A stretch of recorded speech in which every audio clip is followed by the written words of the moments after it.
Welcome to Everyday Heroes Unmasking Triumphs and Trials, where host Ryan Chavez sits down with everyday individuals to uncover the remarkable stories behind their lives. This podcast highlights the challenges they've faced, the victories they've achieved, and the lessons they've learned. By exploring these powerful journeys, Ryan brings to light the strength and resilience found in the ordinary, reminding us all that heroism exists in the most unexpected places. Your story matters, and we're here to unmask it together.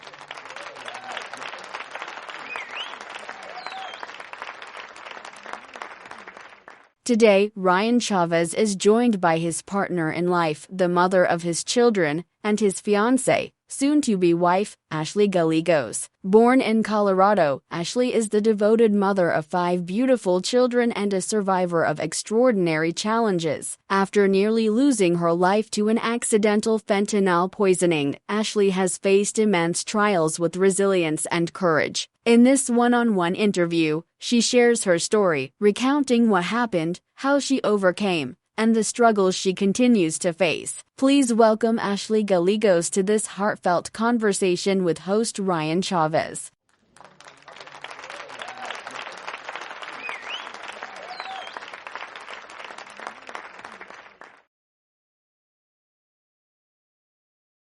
So as we were talking about things being unreal and kids graduating and continuations and going to our daughter's play and our son going to one of his last field days, and I realize how busy the end of the year actually is.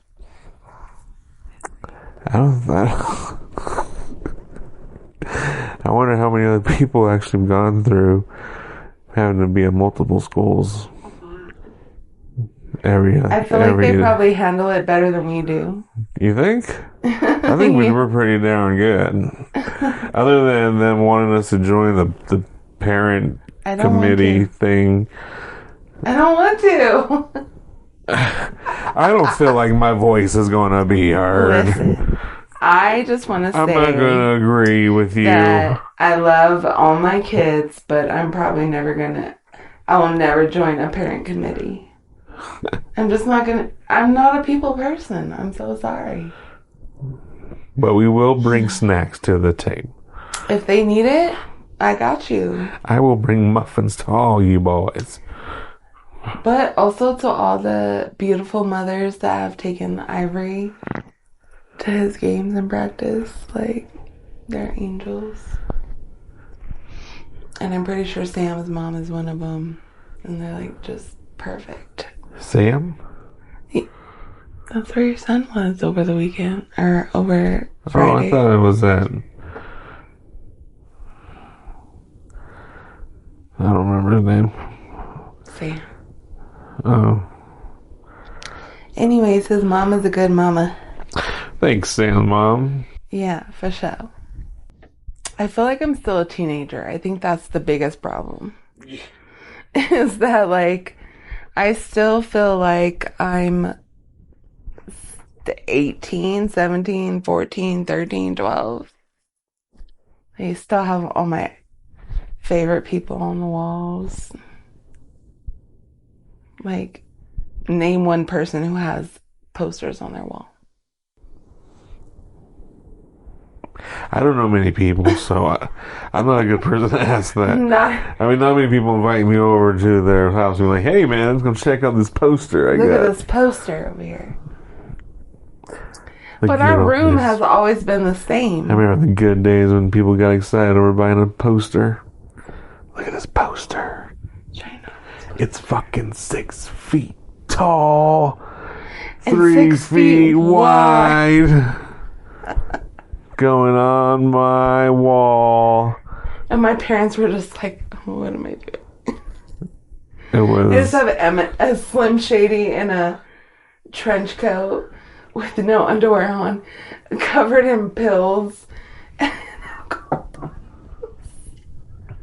He was gonna cuddle. In an alley. And that was my background. And I will cuddle with you every night. Keep you warm, boy. Keep you warm. That must be what he means by the death of Slim Shady. Let's leave him there. You gotta go now. You gotta move on. I had a lot of posters of that motherfucker. He's gone. And then Juggalos entered the picture and they were like, "Excuse me, what the fuck are you listening to? Psst. How dare you?" We're gonna judge you now. Right. So we see that you have all the on my Juggalo chart here. Number 1, Eminem. Big no. Bye. Britney Spears. Number 2. Ricky Martin. No. He's accepted. Menudo. Fuck yeah. Down with that shit. No. Everything else got to go. Okay. Okay. Now you need to fill your walls with the clowns. With this here, I'll give you some. Here. Put it in this, I bought that shit. They were always in like, what's the fucking magazine? With Slipknot? Circus. Yeah. R.I.P. Circus magazine. R.I.P.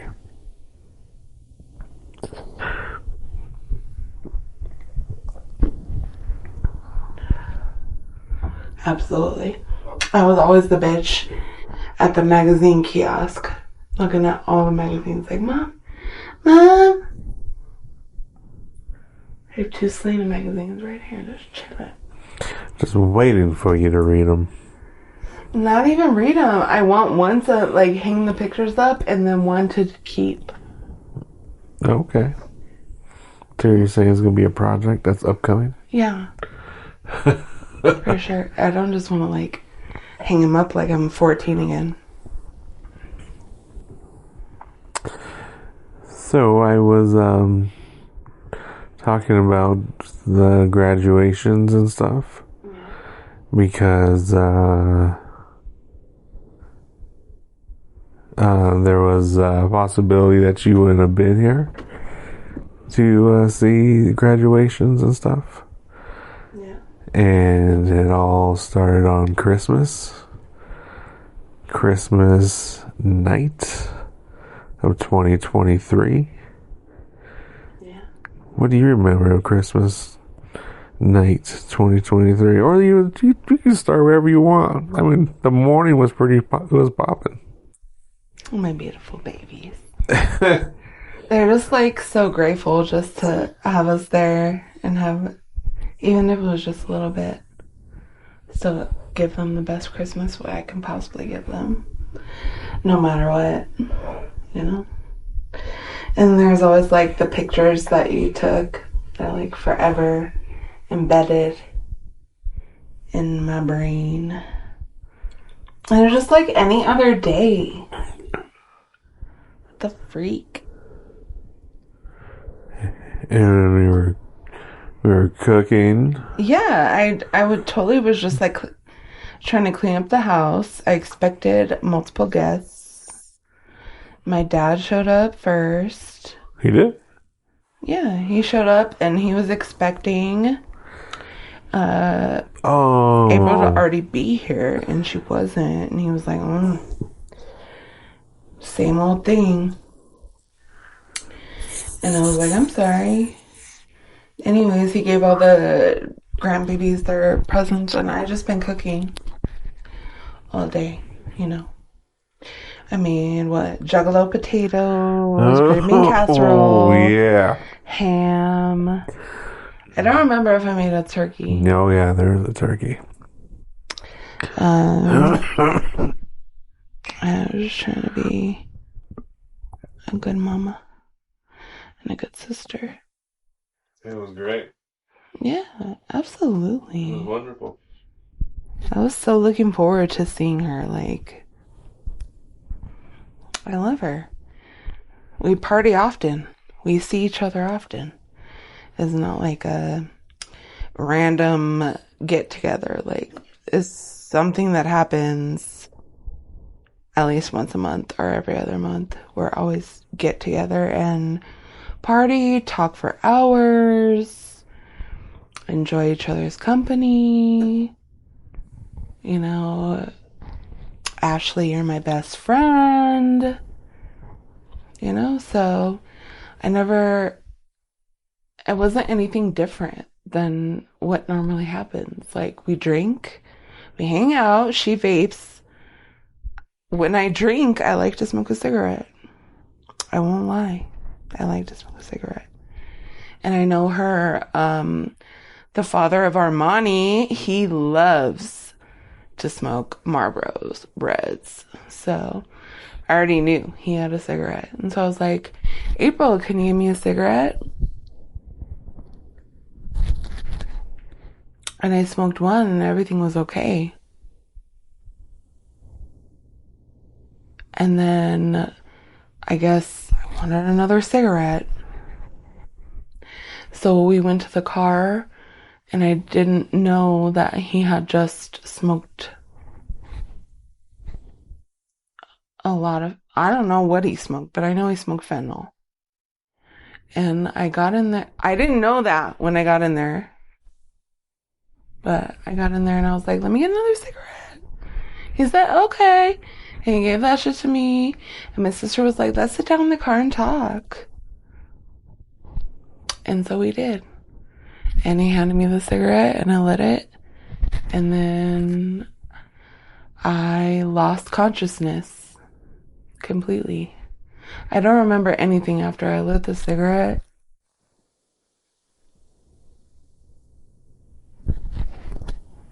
I remember like small flashbacks, like tunnel vision, seeing maybe possibly paramedics in my face.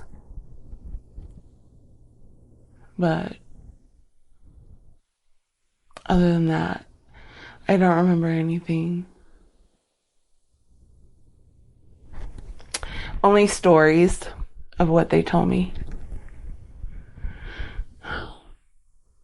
What was the story?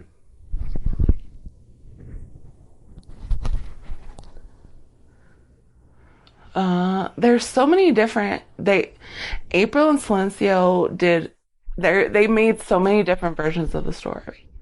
One story was they knew I overdosed on fentanyl, so they speed rushed me to the hospital. Oh, the cops. And then they were in a cop chase. Right. And the cops stopped them and pulled them over. Listen, if that was the case, that cop would have immediately administered Narcan. Period. So there was... He would have? What? No, he definitely would have. And they would have been arrested. They would have been booked. They would have been charged. That's how I know that's not true. Any cops carry 3 doses of Narcan on them just because of fentanyl. Because, one's not going to work. Mostly 2 might work, but 3 is going to hopefully work. If anyone had any brains that night, they should have given me Narcan. But they didn't, because they're fentanyl addicts. So I don't care. So they drove me what do we determine it was? Like 15 minutes? Yeah. About 15, 20 minutes. 15 minutes. To get to St. Joe's. From my household to St. Joe's was like 15 minutes. So as soon as they noticed that I was unconscious, they speed rushed to the hospital, which I'm grateful for. Thank you. Thank you for taking me to the emergency room. Thank you for not letting me die in your back seat. But I feel like they didn't do it for me. They did it for them. So, from what I know, they rushed me to the emergency room. My sister carried my lifeless body to the emergency room exit or entrance. My sister carried my lifeless body to the entrance of the emergency room. They took over after that. I was forever known as the pink-haired girl in emergency room and ICU. I had cardiac arrest. My heart stopped. They didn't know if I was going to make it. No one called my family. My sister was there. She didn't call my kids. She didn't tell my mom. She waited 17 hours. Do you know?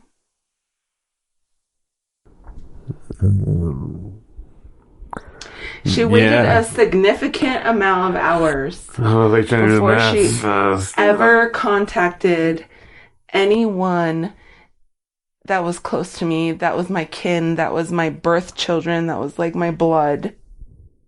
She didn't tell my oldest daughter, who was 17.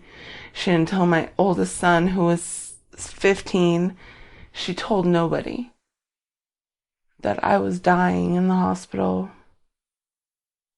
overdosed, because I asked her boyfriend for a cigarette and trusted him and lit it and smoked it and inhaled fentanyl. So basically I was poisoned.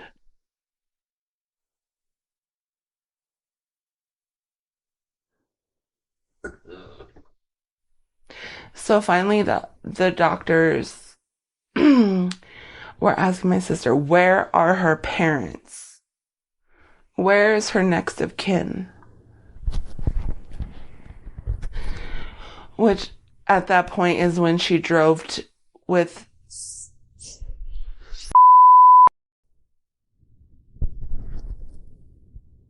to my mother. Or at some point they picked up Armani, right? Someone picked up Armani. Yeah. And that was before anyone ever knew anything was wrong with me. Right. This is when she came to the house and said, I just need Armani. I need to get Armani. And you still didn't know where I was. And that's when she was like, she's on a hotel room. She's okay. She's at a hotel with. But I was like, what? Really? I was in the ICU suite.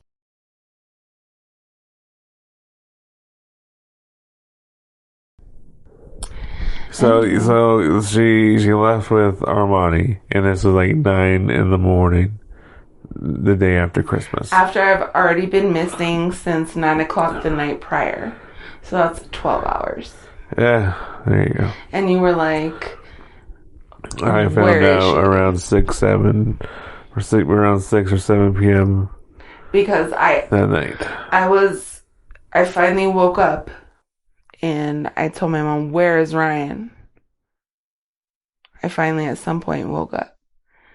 Because I guess between my sister and my mom, they said, if she wakes up and says that she wants Ryan, I'm going to call Ryan. Like, why wouldn't you call him before? Why wouldn't you tell my son? Even if you don't like my husband, tell my son. I have 3 of them. And 2 daughters. Go tell them. Their mama needs you. What is wrong with you people? I would never do that to them. Never. I was there alone.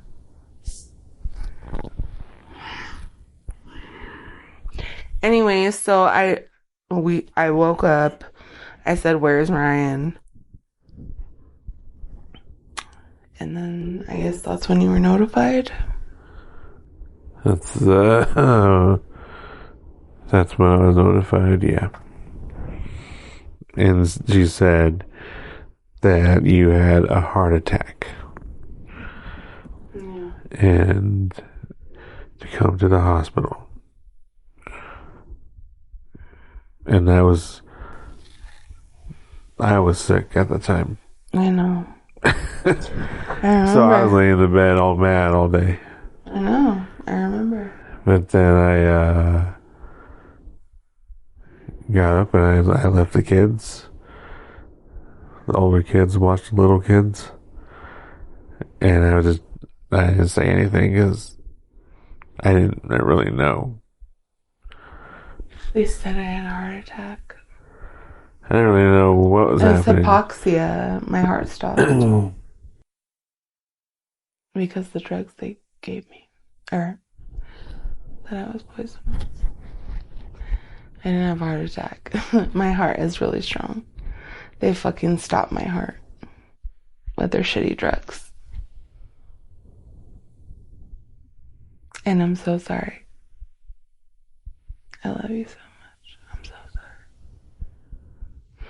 They had to find out the way that you did.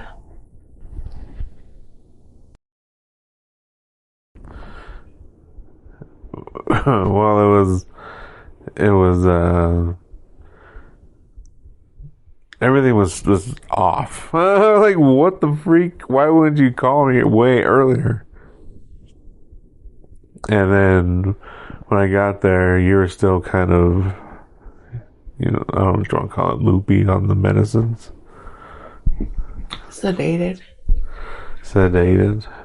But you were still talking to me. Yeah. But when I got there, your mom said, why did you guys call me earlier? She said, we and you gotta talk, and we'll talk later. Like, what? So that was on that thing that was like, New York. She's talking about New York. I just think it's so shitty because that night in New York, when like you left and you were like just doing your drunk rage thing, I had called them, all of them. I called my sister, I called my mom, just because I wanted someone to talk to, because I didn't feel comfortable because I'm in fucking New York, and they ended up using that shit against me and saying that we saw your calls, we're so sorry. And they turned the whole story around, try to blame me for everything. But I was in a drunken rage. I know. And I really have no explanation of how I got to a drunken rage. Other than just whiskey. No, I know, baby. We went through that airport together, hella faded and fucked up. Literally having to sleep on the floor in the airport. We were so fucked up just trying to survive. So I was there with you.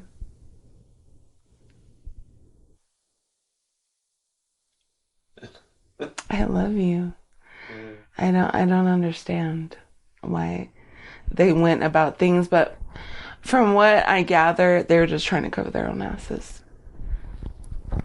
So, do we want to talk about that? Are we going to expose that?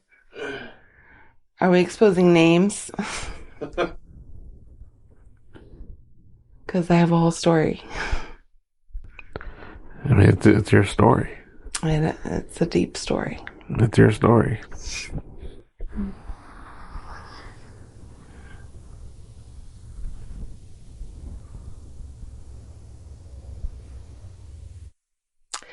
I mean, the first thing I remember in the hospital is just probably looking down on my own body. Looking down on you. I feel like maybe not. Well, because it happened multiple times. So I feel like there was multiple times when I was looking down on my own body.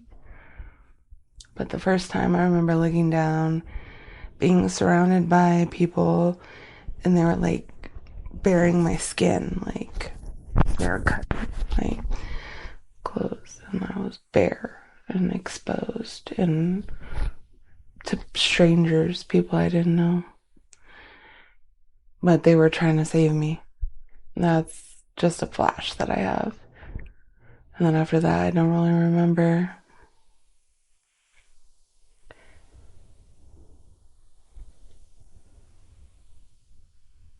And then I woke up. I remember asking for you.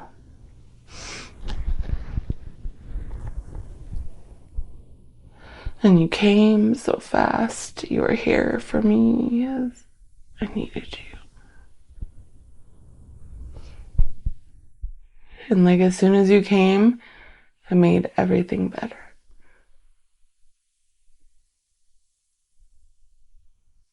Instantly, I knew I was okay. I try to make every day better. My sister was there and I felt my soul wasn't comfortable. My mom was there. I felt a little bit more comfortable to be like, where is Ryan? Just barely realizing what's happening. Like, I'm just so glad that my brain came back, you know? Yeah. Like, I can remember things. I can remember deep memories. I can remember, like, phone numbers. I can remember, like, I remember things, you know? Yeah. So I knew if I didn't remember those things, I knew something was wrong. Thank goodness for the little Chinese man who was like, can you do this? Can you do this? Okay, you're good. We still monitor brain, just to make sure. And I just remember the beautiful, wonderful nurse who braided my hair after it was dyed all pink and shit.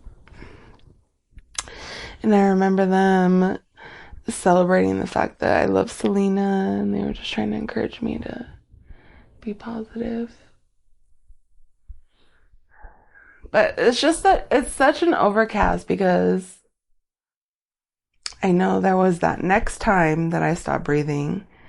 And I know there was that next time when I almost stopped breathing.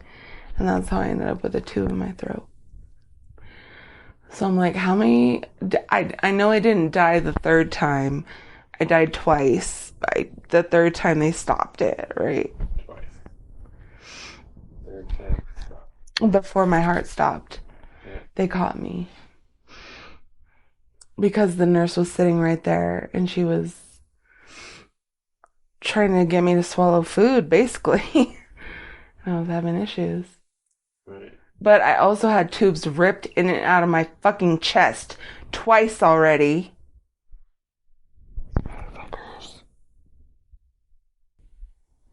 They have to literally shove that shit in and pull it out. Right. That happened to me twice. Right. I was stabbed in my lungs.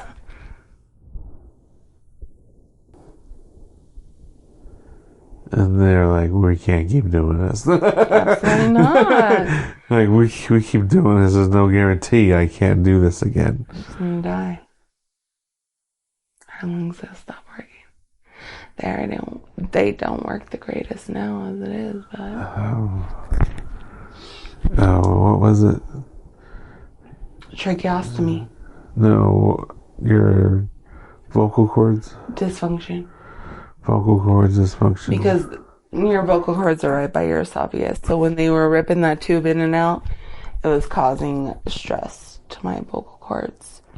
And then I guess it stopped me from breathing. I don't remember. I remember blacking out, but I don't remember if it was because I just couldn't calm down or if I couldn't swallow. I don't remember. I just remember that I was eating and then I was like to the nurse and then I blacked out. And the nurse was just trying to comfort me like, it's okay, it's okay. But I don't remember anything after that. Alright, so I get there, you're in ICU, and then your mom leaves, and we're there for the day, and then towards the evening, we move out of ICU. You're right, I did get moved out of ICU. And then when we got moved out, what was the second level? Where it's not ICU? I forget what it's called. But that's where we went, and then we were in there for like an hour or two. I remember. Well, because when we were in ICU, she brushed my hair and braided it. And we're like, that was the second time, yeah. No, that was the first time. So the first. The second time is when I had things on my brain. You had. They put it back on. Oh my god. So when I first found you, you had the things on. Yeah. And then they took them off. Yeah. So this was. So then when we got moved, your father came. Yeah. And asked me to leave the room to talk to you. And I ended up falling asleep down the hallway. And it was like literally 3 or 4 hours. So I was conscious when he was in there? Yeah. You were talking. You were still loopy.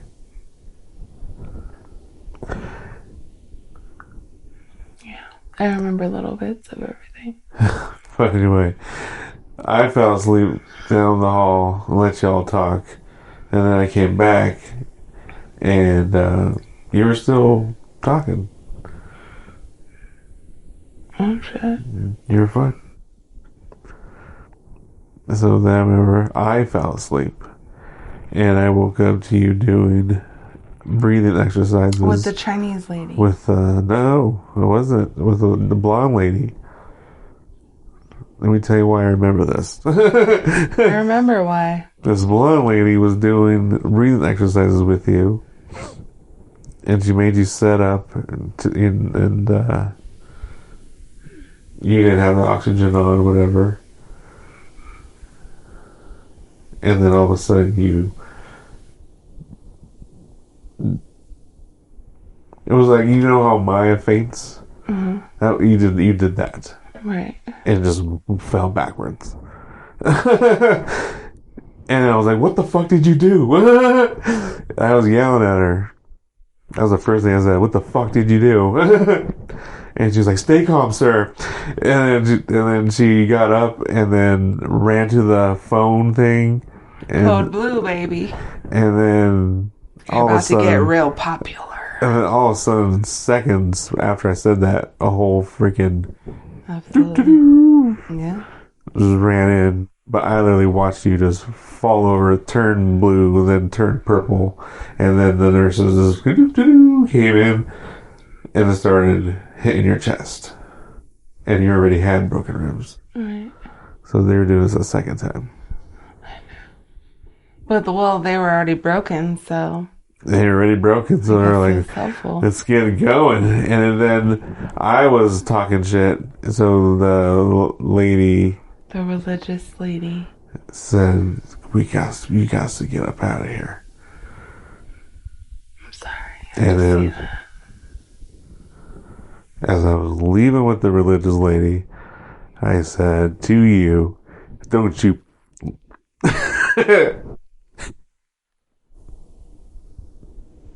Don't you fucking leave me.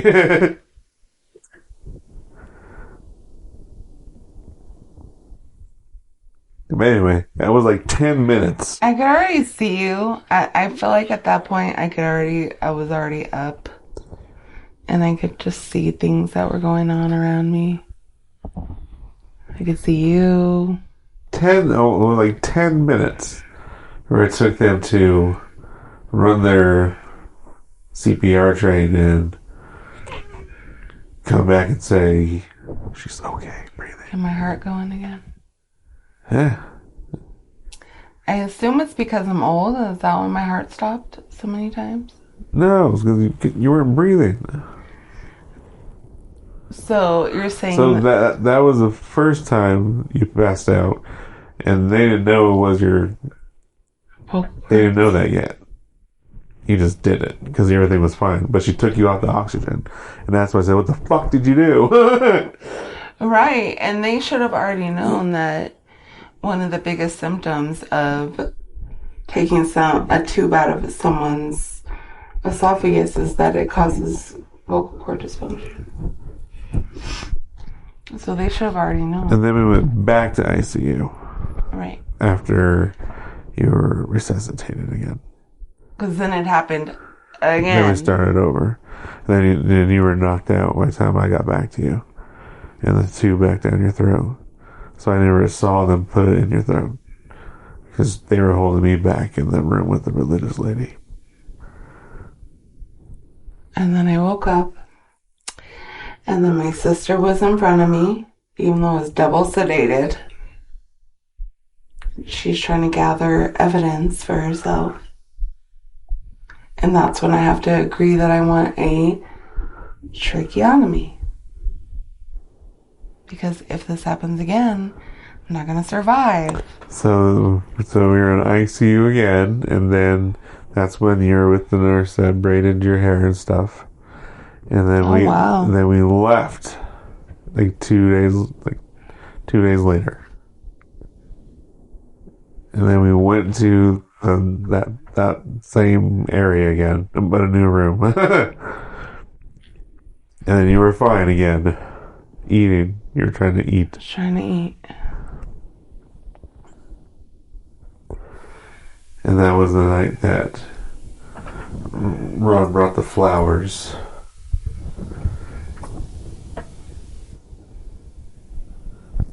Wow. And so anyway, that night he brought the flowers when we first moved there. And he had words with me outside the room. And I was like, whatever, fuck you, guy. Just go see your daughter. Leave me alone.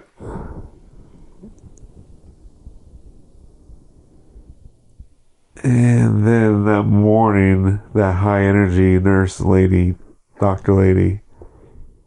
All right, what do we got here? A fentanyl case?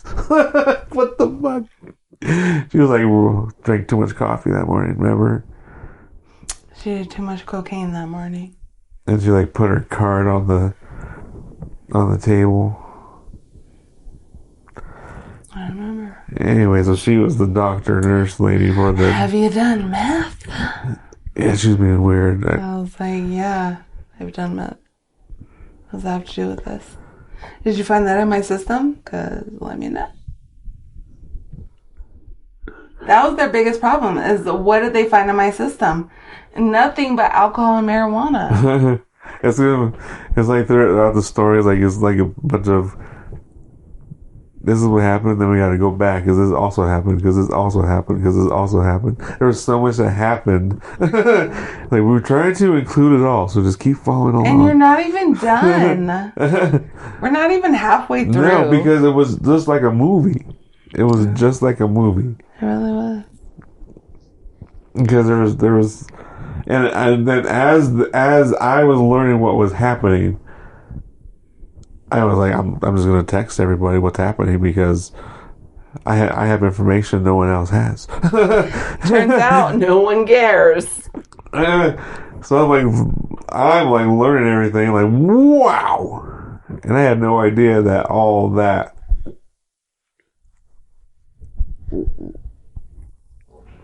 I don't know what was happening there, but I'm just saying, I was like messaging everyone saying what's happening. What, fentanyl? You know what I'm saying? Like, what the fuck? Y'all gave her fentanyl?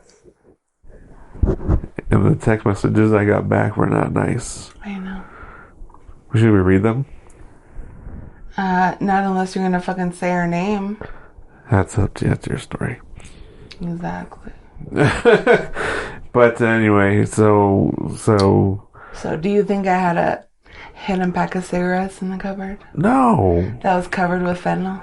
No. Exactly. No.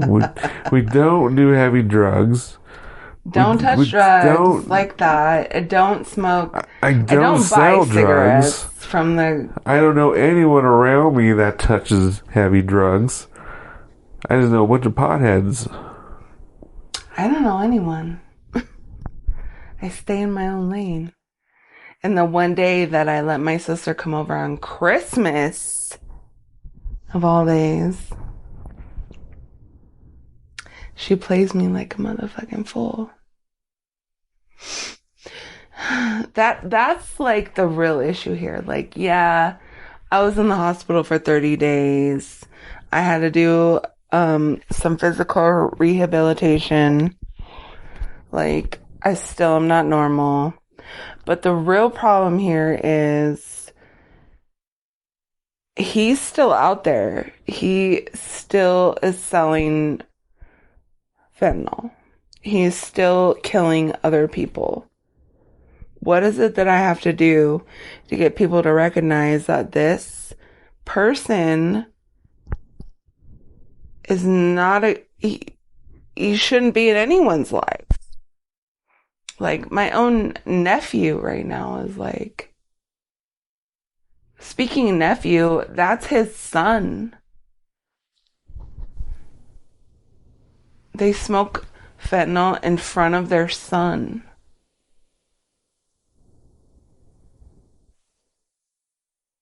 Like, the things that I could say about them, they would probably want to shoot me in my head.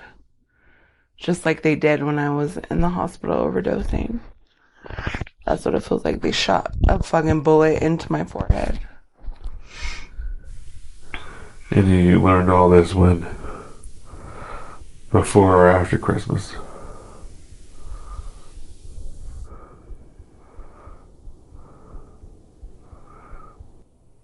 It made me incriminate myself. Why? Because I've known that they've done heroin. I knew that he was a heroin addict. I knew that he sells heroin. I didn't really learn about fentanyl until recently. But I've always known that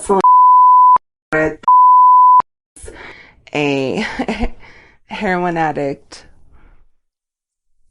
And him and my sister have been together for 10 years, 15 years.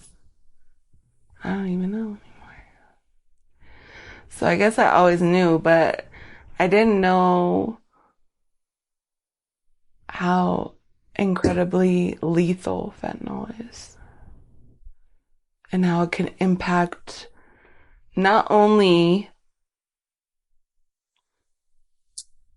yourself, but those around you. Those that you don't even really associate with, but you're around them for a small amount of time. Who knew that just asking someone for a cigarette could end up in a double death penalty? Like, what the fuck? So that's when it got weird, because that's when we started learning about you wanted to take cocaine, and they gave you a line of cocaine that they tested that doesn't have fentanyl in it. Well, see, okay, so that night, my never comes in the house. He doesn't ever acknowledge our existence. He's always in his car because that's a safe space. My sister comes in on Christmas night because I'm her bestie, as she claims. And so she comes in to talk to me, and I'm just super excited to see her. I've been cooking all day. I made like ham, turkey, like green bean casserole. Like, I'm ready to feed everybody. And then she walks in my house, and like, I'm just excited to just like speak, build a rapport with her. And of course, I drink, but she's already high on fentanyl. I didn't even know. I keep touching my microphone. I'm gonna fuck it. That they had fentanyl on them and being careless with it. So I bring that up because they did a drug test and there was no cocaine in your system. All right, that's what we were speaking about. And I was like, why did they even talk about cocaine then? Mm. And act like they're giving her a bump. And that you tested it doesn't have fentanyl in it, but now there's a fentanyl case here. And then okay, so I'll just say from what I remember, I smoked one cigarette, which is fucking weird. It's so weird because I had smoked one cigarette with my sister, and we were talking, and we were super talking. We were talking about everything. And then I'm like, I want another cigarette. So we go to the car, and I'm like, give me another cigarette, because who the fuck are you? Like, literally, when I think of Silencio, I'm just like, you're a piece of shit. I don't like you. But he always has a box of fucking Marlboro Reds in the middle of the fucking car. Always? Yes. For at least the last 9 months, 10 months, 12 months, I don't even know. Every time, they come over constantly for every holiday. It doesn't, a birthday, a fucking graduation, they used to come over. All the time? And I would smoke with my sister all the time and hang out with my sister. Unfortunately, I hate those damn cigarettes. I know you do. So, I don't know, but the last time you went to smoke a cigarette, you came into the room and said, I'm going to go smoke a cigarette. And I said, don't go smoke a cigarette. And you said, don't judge me. Those were your last words before you went missing. And I was sick that night, and I was like, whatever. Go smoke a cigarette. It wasn't even about smoking a cigarette. The cigarette wasn't even really what's important. I just wanted to talk to my sister. I just love chatting with her and like telling her all my problems, and like I love her. I loved her. I trust her. Like she said I was her best friend, and I thought it was true. Like I didn't even realize that they were so lost in the fentanyl game that they're heartless, ruthless, terrible people. And I'm just lucky that they drove me in 15 minutes to the emergency room. Because if they didn't, I would be dead. I wouldn't be here anymore. So I guess I could be grateful for that. I could be dumb enough to... So then were they chased by a police while they took you? I don't fucking know. Because, I mean... I wasn't conscious. I have no idea. The last thing I remember is asking him for a cigarette, getting in the back seat, ready to, like, smoke some weed, like, smoke a cigarette, like, we were ready to talk, be cool. And then before I could even do that, I lit a cigarette and I was slumped over in their back seat from what I know. Well, I don't believe that there was any police that pulled him over. No, there wasn't. Or high-speed chase. No, there wasn't. Because then they wouldn't have to carry your lifeless body, as they said. All right. Like, the freaking police would be already calling people. Yeah, well, and if also... if they were escorting you, I mean, they were already calling, like, yo. Police carry 3 doses of Narcan on their bodies at all times.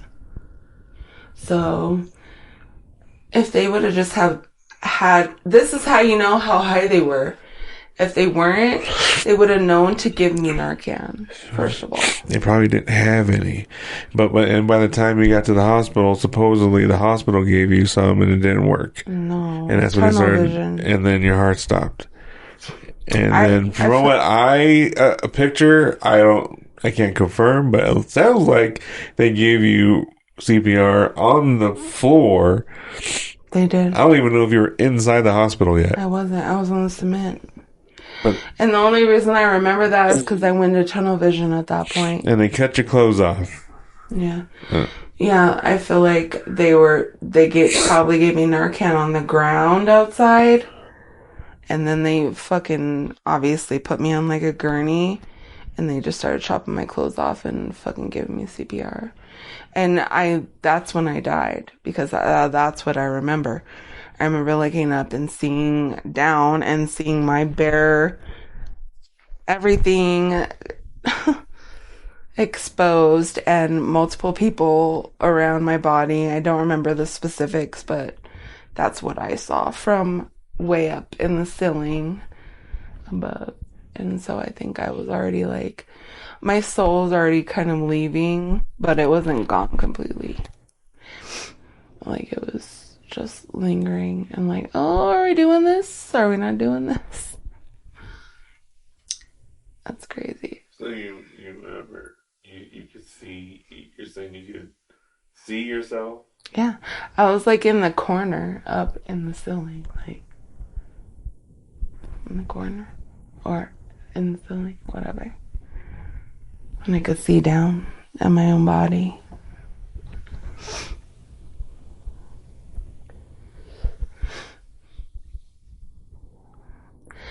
I don't know how many times that happened. All I remember is I saw my body with my clothes cut off, and I was like embarrassed almost while I was up there, because I was like, I'm exposed, because I was like fully exposed. They cut all my clothes and underwear off and everything. And then I feel like they sedated me, because they were able to bring me back to life. So they sedated me with the fentanyl, and that's why everyone's like, but they gave her fentanyl. What do you mean? Like, it's medical fentanyl, you fucking idiots. Mexican cartel. It's for literally sedating people who are going through traumatic injuries. Not from Sinaloa, people. That, even to this day, my mom brings it up. I'm like, Mom, how many times do you want me to tell you? What'd she bring up? Fentanyl. Still, nobody understands why they gave you fentanyl. What? Yes. I am tortured. I am tortured. Do we need to give her the fucking paperwork? No. Here, just so I you just could told her remember. again the other day. I was like, there's a difference between medical fentanyl and street fentanyl. I was given medical fentanyl to be sedated because I was on life support. My body was traumatized. That is not the same as some hoe who fucking takes Chinese fentanyl. Everyone's selling fentanyl, kid. Well, it's different from the FDA fucking approved fentanyl. Anyways, that's not even a fucking argument for me. I don't really give a fuck. Like, these hoes don't even know what I've been through. Like, I had to learn to walk again, breathe again, move again, wash myself again, Oh, eat in again, 30 days. drink again, eat again. Yeah, you starved for a long time. I know. Eating through the tube. And I refused it most of the time because it gave me heartburn. So most days I wasn't even getting fucking food through my tube. I was like, don't give me that shit. Give me something to help my fucking acid. You fucks. So yeah, I didn't eat for a while. I remember dreaming about having the hospital ice chunks with the Gatorade my mom brought. And I just remember just envisioning it in my head. Like, I just want that cold ice and that Gatorade. Please. That's all I wanted. Where was my sister for that? No. Nowhere. I don't know. I'm really confused. She wasn't there for any day ever except for when it happened. That's not true. She came to the hospital. I know she did when I was because you asked for her. And I was intubated. And you told me not to let her come to the hospital. And then I left and you told your mom to bring her to the hospital. And I was like, I should not interfere with this, right? And you're like, no, let her come in. And I'm like, okay. You shouldn't listen to me. So that was when my arms were handcuffed to the bed. Yeah. Yeah, you shouldn't listen to me at that point. And, if you see my hands cuffed to the bed and I literally can't move, You should probably tell that hoe to go eat a fat dick. You wanted to talk to her. You wanted her. You said you wanted her to see what she did to you. Exactly. But then she used it to prosper against me. And say that I take responsibility for what happened. I don't take responsibility for what happened. How did that happen? I take responsibility for trusting her bitch ass baby daddy to give me a cigarette. That was it. So when the doctor said in my face, she consumed fentanyl, I was like, y'all gave her fentanyl.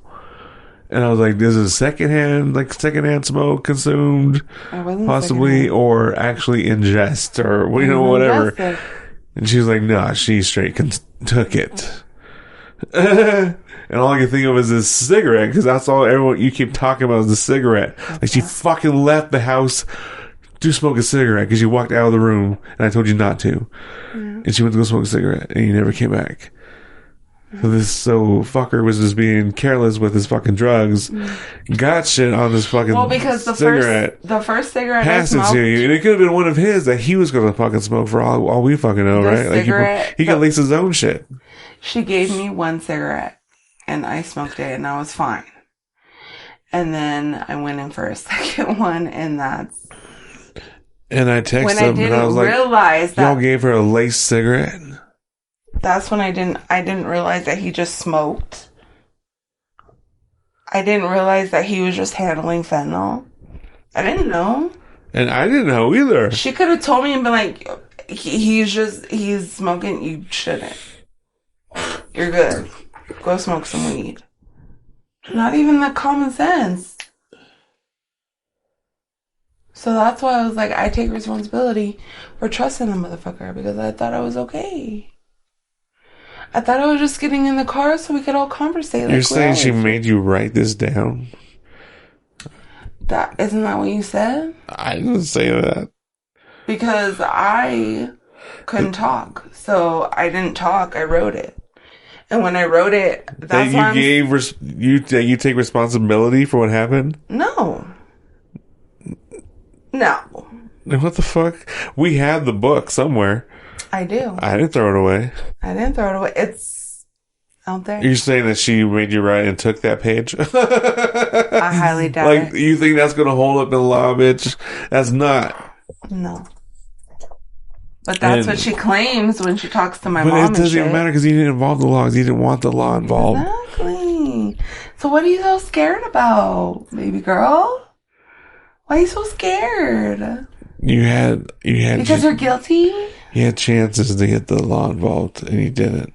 It doesn't matter. Because you hate cops. It doesn't matter, even if I did. That's what you said. Even half dead, you're like, fuck the police. Like, well, all right. Don't bring in the DA. Do I maybe have some regrets about that? Yeah. And I thought about just fucking bringing him in anyway. You should have. But I did. I didn't know what was to come. I didn't know. Honestly, during the whole thing when I was very vulnerable and sick and like just trying to heal myself, I honestly was vulnerable and I just didn't know.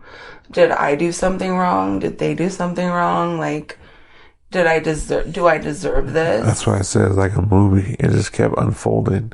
And it still keeps unfolding. It's still getting unfolding. Because it keeps going. Because because they won't face me and look me in my eyes? When has she ever confronted me while I'm conscious, live, don't have oxygen on, no IVs in my arm, no drugs in my system? So that's where the confusion started for me. It was when learning about the fentanyl that's tainted. I won't say laced because I'll say tainted. But what was that?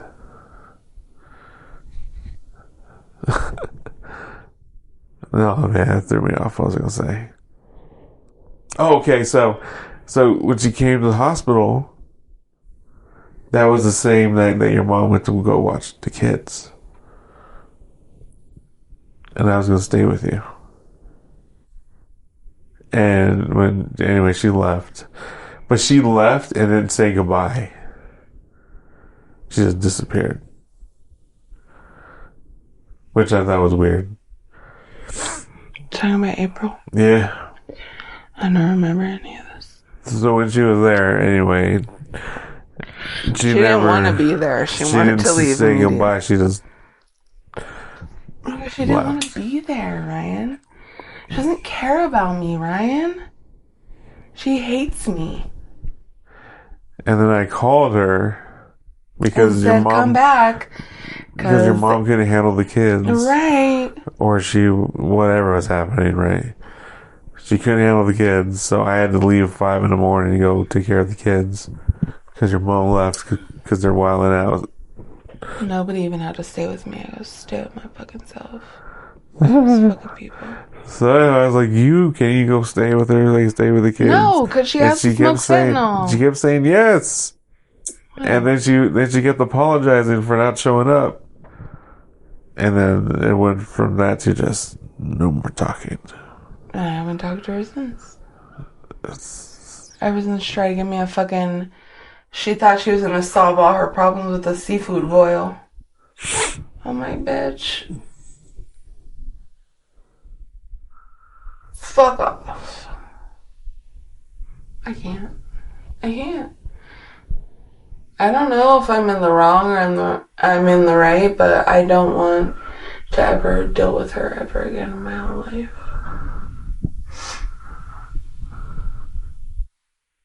How do you get over that? How do you get over someone? Like, if you were in my shoes, would you forgive your sister?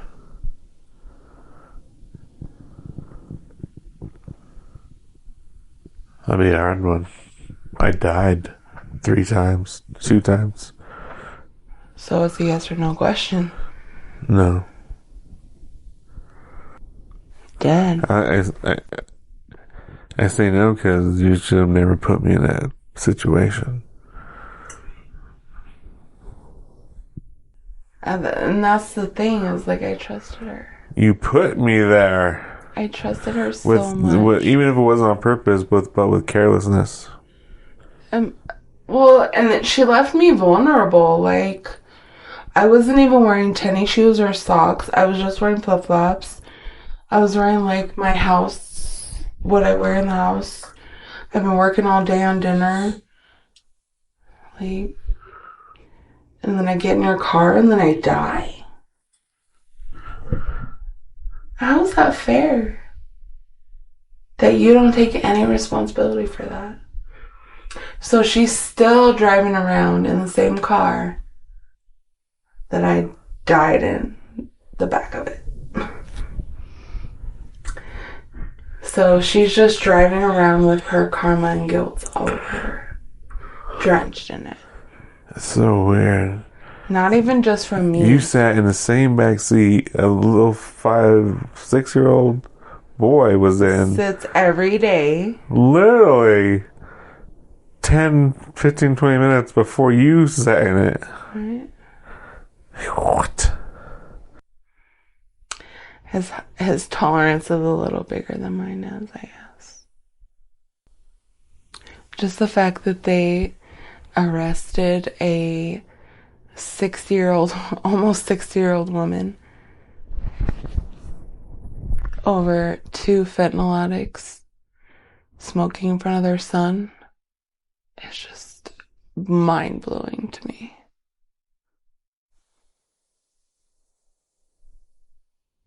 Like, how do Armani's teachers not know what's going on? Because I've been outed for things that I didn't even do.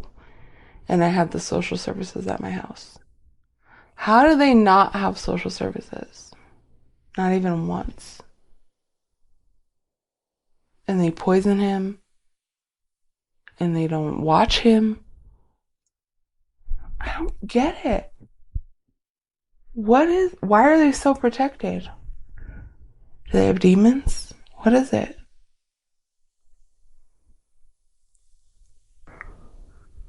I don't know, but it makes me itch. I know what I need to do. I just read it earlier. Good times don't last forever, honey.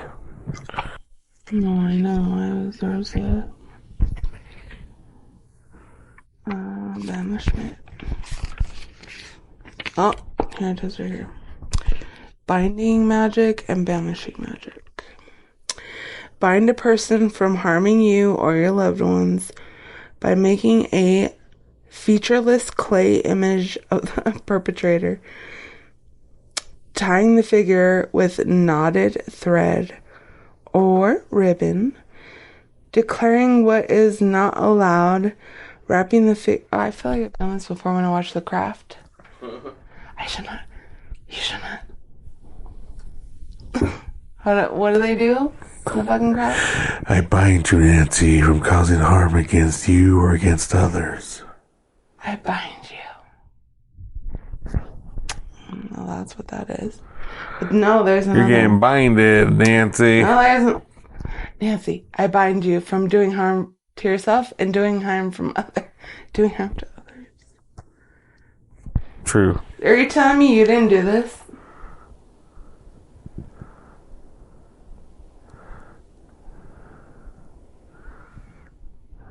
I don't think so. I don't remember doing this. But it just says over and over, like, I'm a waste.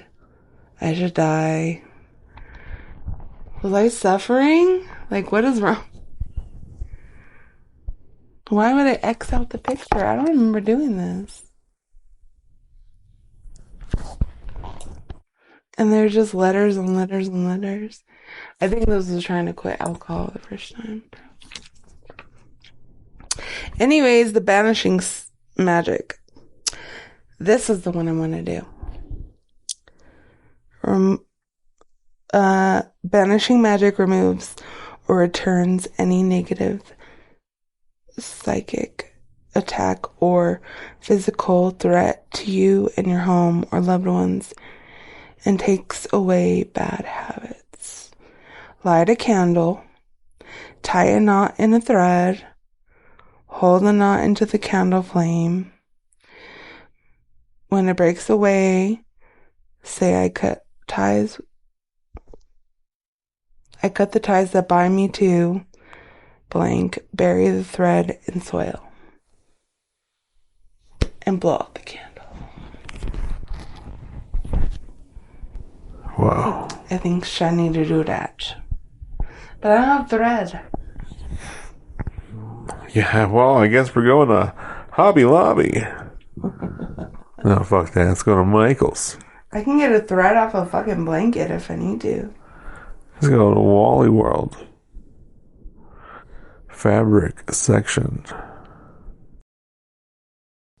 I feel like we got off topic talking about... Oh. What you finna eat? That pussy. I don't know. I mean, the conversation is over. No, I'm saying pretty soon you and I are going to go surf on the DoorDash. It's 2:00 in the morning. Baby boo, DoorDash runs all day, all night. No, it doesn't. Bet. 5 in the morning. At night, all those little pop-up shops open up because all these other major corps shut down, and they service all the night people. Ask me how I know. How do you know? Remember that fucking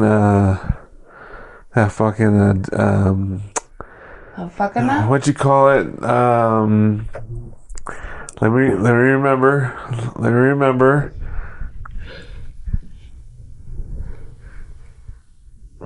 What do you call that restaurant that we used to go to for breakfast? They have the pies and shit. Village Inn. Yeah. Remember the old Village Inn? Yeah, of course.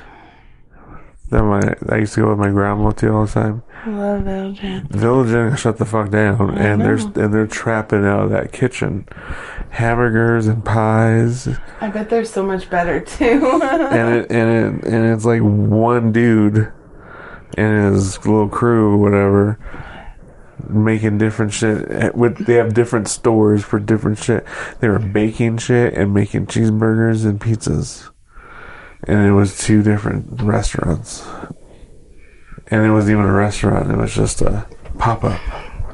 That's only exclusive on DoorDash. Is this Denver lore?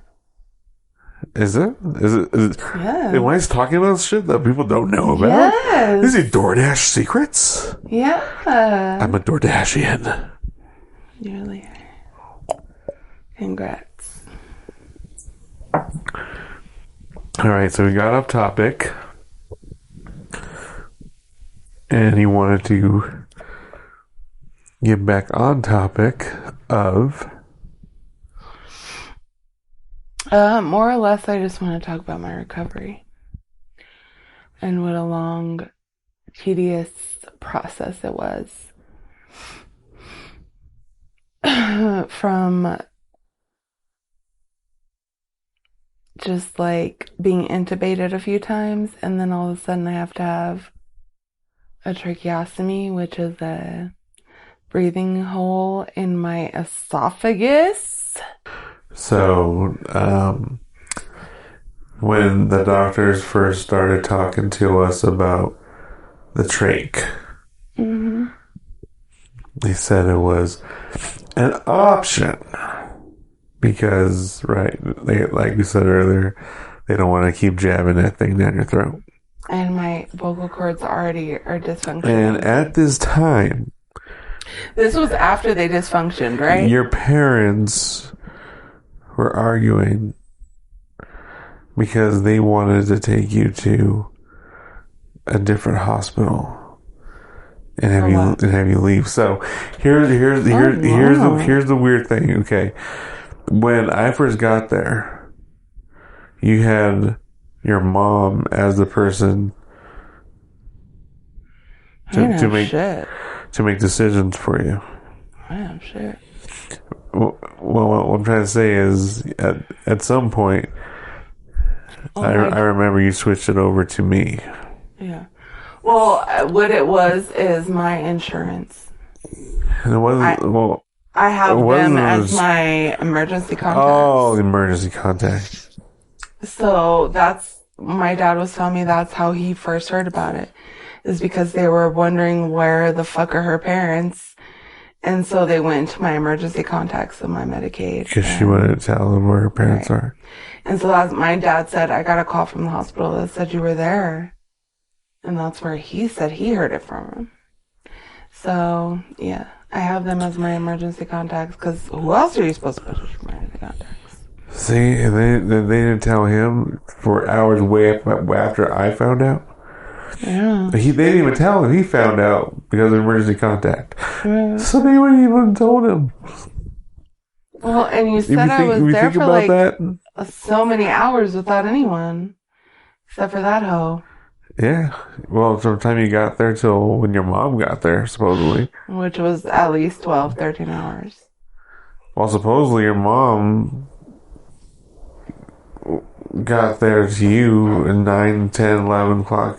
She left here at 9, went back to AC to take Armani. This is supposedly when she told her about where you are and what happened. Right. And it's where all the weird stories started happening. All right. Then she went to the hospital and found you. And she stayed with you. Yeah. All day. Until you woke up and said, go get Ryan. What in the Where's Ryan? Fuck?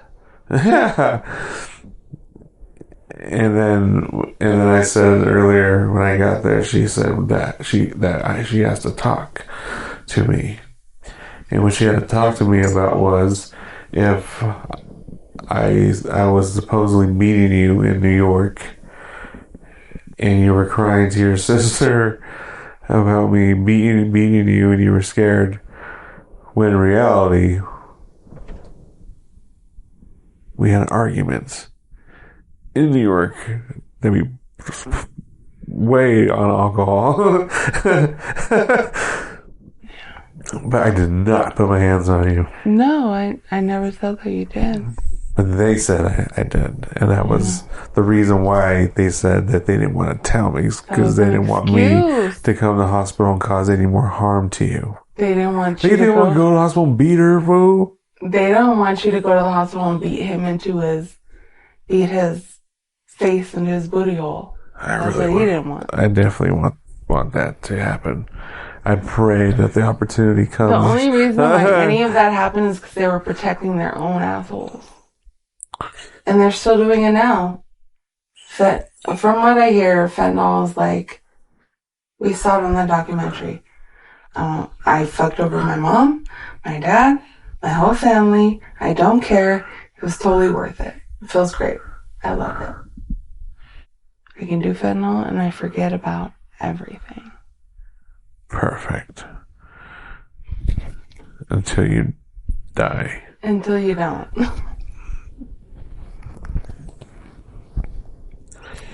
I mean, that's why I had to remove myself. You know, coming from the point of view of, I didn't even go to my own grandmother's funeral because my sister's negative presence was there, and I don't feel like I should have to be subjected to that. And like looking back at it, I'm like, should have wore a shirt that said fentanyl poisoning survivor on it and did a whole speech, to be honest. Like, probably a wasted opportunity. I'll let everyone know That bitch and that bitch over there are... I just want to tell my grandma. Tell my grandma on you. And you know what? I'm able to do that. I do want to go see my grandmother. I do think about it every day.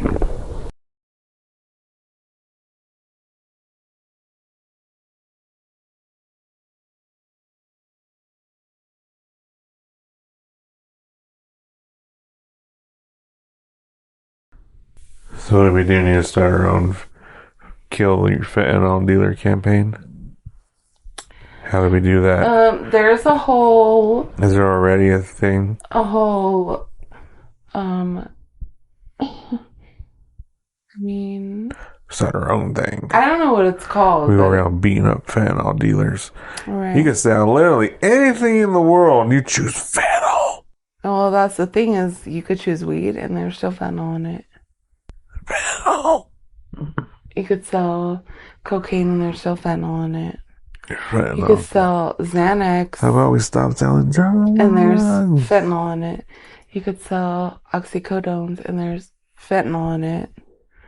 So basically, no drug you buy off the street is reliable. So you should probably stop. So you should probably not do that. Can you imagine? Fucking around and finding out? I can't. I did. I love you. I love you.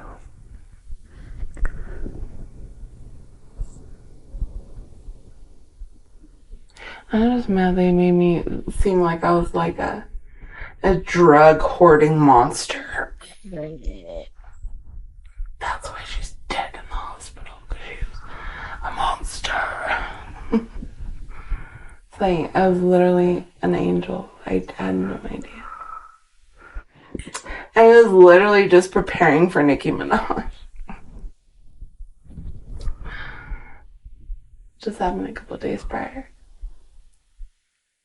Going to see Nikki, and then that night on Christmas I said, "Please," and then I died. And you died. Or not.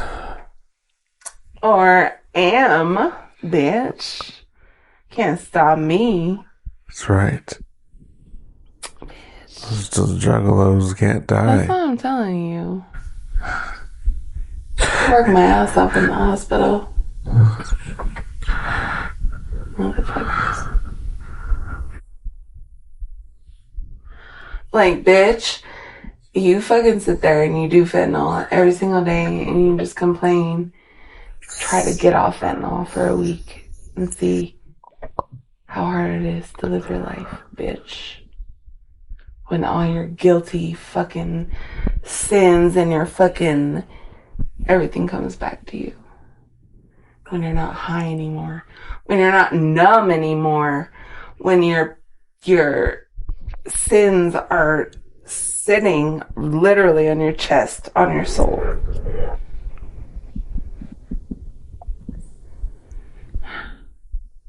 But as of now, they're just numb.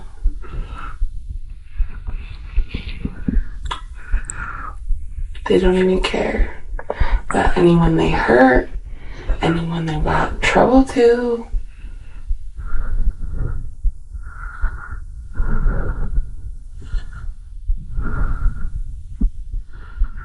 There's like that guy in that car right there.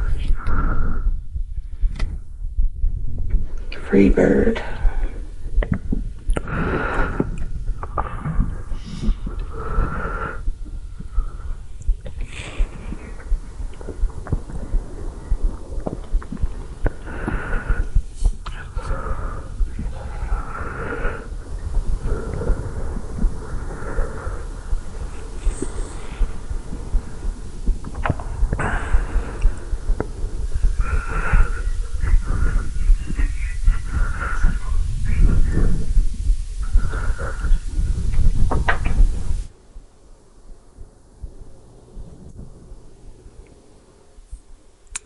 So that doctor I was telling you about when we got moved to out of the ICU the second time, Right. she was strung out on lots of coffee. I know.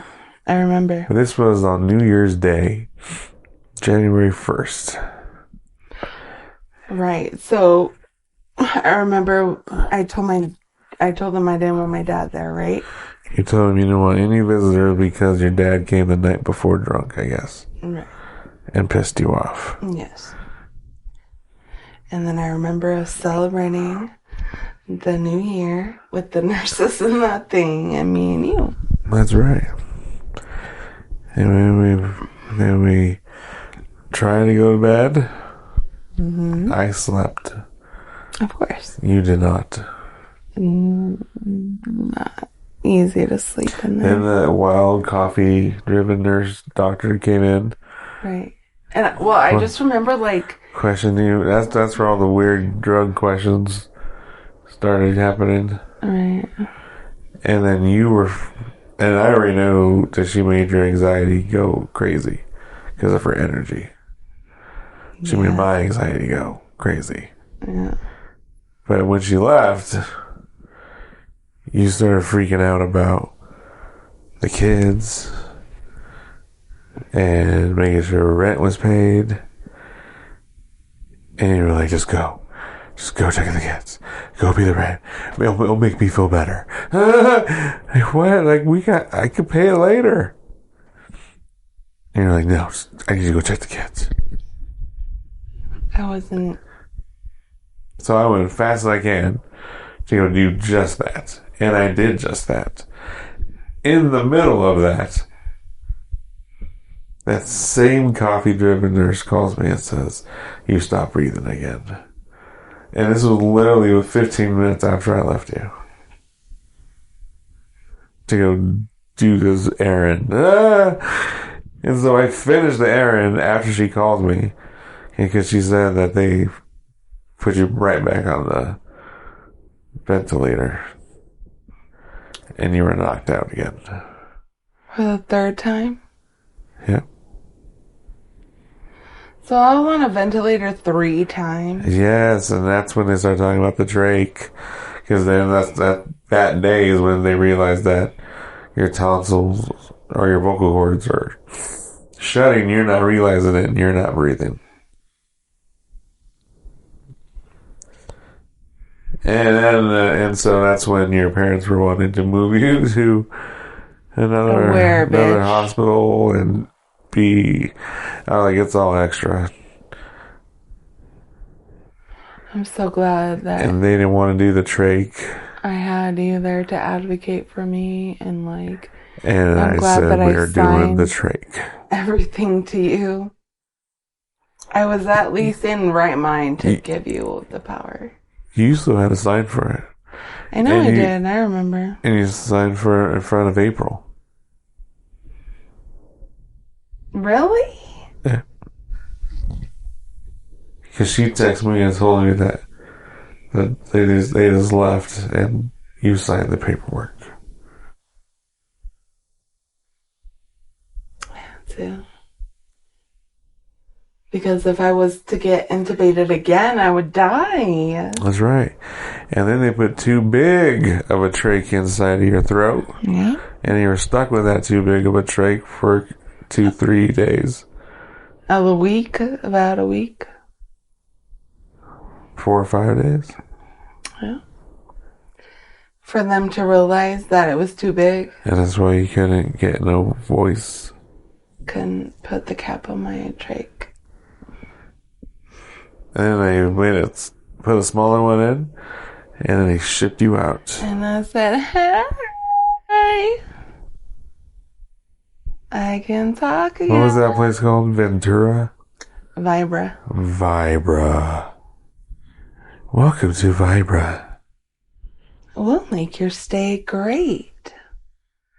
Except for the white lady that comes in and tells you, "Thank goodness you're still alive for your children." Old hag. Thank goodness.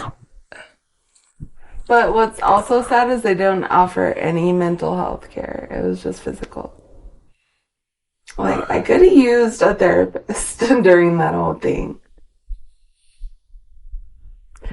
The closest thing I had was that guy trying to give me speech therapy.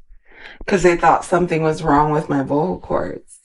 But it was really just the trach was too big. Too big.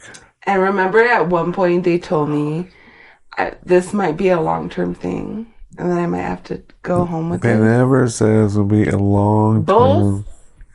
They said 3 months. Listen. They were trying to make me suck my own trachea out. Because they thought you had to keep it up to 3 months. That wasn't happening. And that all changed when we went to Vibra. We left thinking you were going to have it for a few months. That was rehab center, yeah. To a couple of days later, them saying, "Oh no, that's coming up before you leave." Fuck yeah. Because that's what the fuck I want. Oh no, that's coming out. What do I need it for? I don't need it for anything. I'm like, what? But they said months. Unless my heart is going to continue to stop and if my lungs aren't going to work. My lungs still don't work normally, though. So, I do have collateral damage. Can I sue him on Judge Judy? Let's call Judge Judy and ask. And be like, "Judge Judy, can I sue my sister's baby daddy for giving me fentanyl?" Yes or no? I'll see. Well, I guess that's a good question to at least ask. And you could do so at any point in time by scheduling a consultation with your lawyer in the pocket. For $38 to start and $20 a month. Ma'am, you chose to put that cigarette to your lips. It's your fault. But no one said it was laced. Tainted. Lace is a touchy a touchy word. Laced means they put it on there intentionally. Tainted means that the cigarette came in contact because you're being careless asshole. Right. No matter how you look at it, it's a shitty situation. Absolutely. That's why I didn't even try to pursue it, because I'm like, how am I going to prove the difference between him lacing a cigarette and him mixing his cigarettes and there's fentanyl in the same area? Like, what am I going to say? There's nothing to say. I don't know, but they sure are thinking of what they're going to say. Right? And it all made no sense. And they're still thinking about what they're going to say because they're guilty. This could come back to them at any moment. 6 a.m, police at my door. And not even just me. He has more deaths on his hands than just mine. He has many. Many? Yes. He killed his mom's boyfriend. He killed their firstborn child. He's basically a demon. He's a murderer.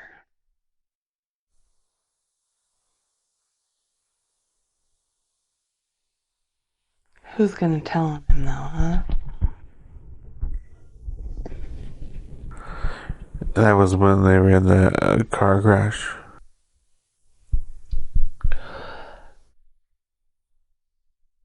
My sister was like 7-8 months pregnant.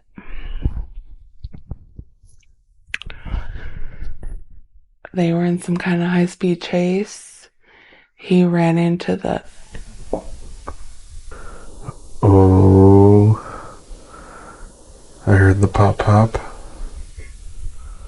Gunshots outside. They were driving on the highway and he ran into the median. And the seatbelt left a huge bruise across my sister's pregnant belly. And she went into labor and they hopped on the RTD.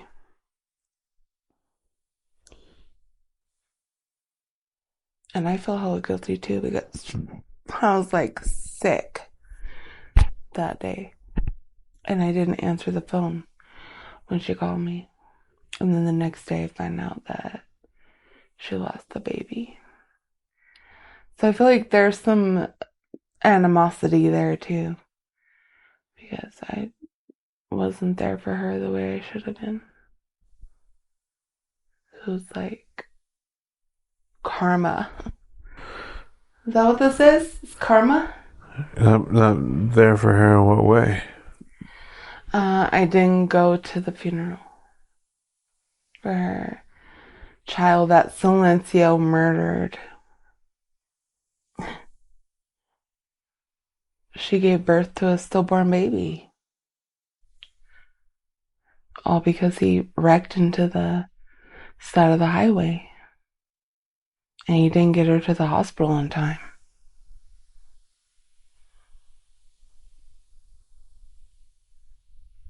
So their baby was born not alive.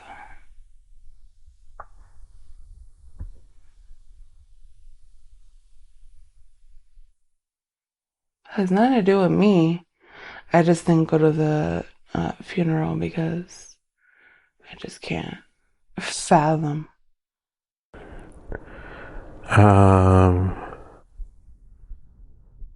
My thoughts is that I haven't seen anything this sketchy since I was in the streets myself, hanging around a bunch of tweakers. But as like I said, it all kept falling in place like a movie, and the stories kept changing, and people kept getting nervous and angry, and a lot of it was mad about themselves. They got caught. Are you talking in retrospect to like me dying? I'm talking in retrospect to your parents and sibling and the boyfriend, and how they're like lying to each other in a circle, and it's retarded. Like I can see you. I hear you. And you make no fucking sense. It's kind of like what the government does to us on a daily basis. You make no fucking sense. But in my own family. You know what? It's all good.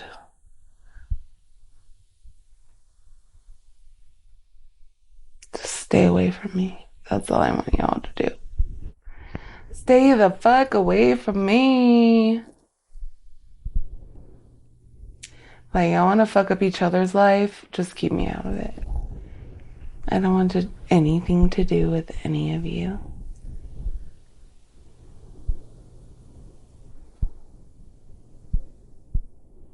What else can I do? I suffered for so many days in that hospital, just like begging that I could just live another day. And these motherfuckers are fighting about who's right and who's wrong. Like, get the fuck out of here.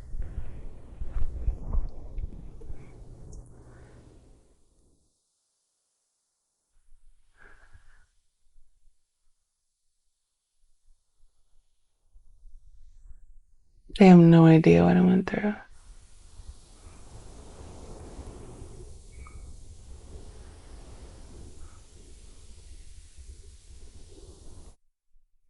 Like those, when they'd have to suction my lungs out. That's the most painful thing I've ever been through.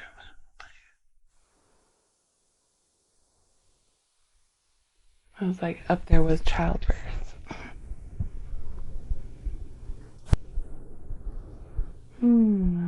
And then you don't even realize like how close your lungs are to your esophagus.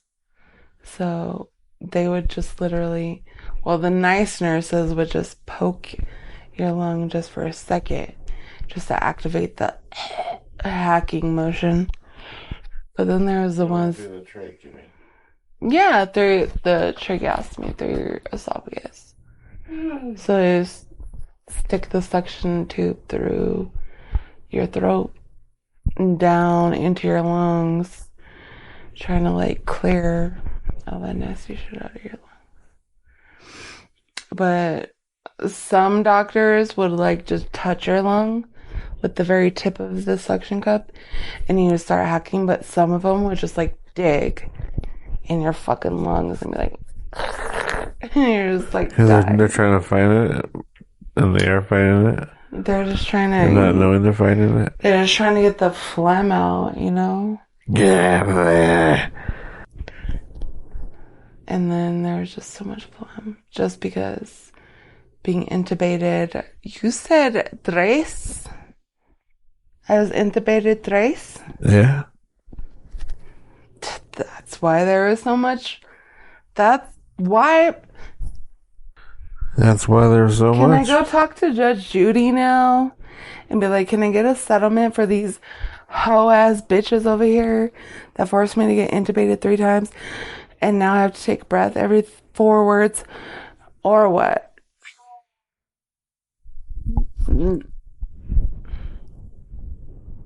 I'll never be the same.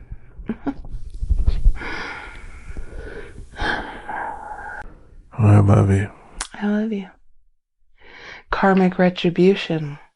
It's an incredible story. Thank you.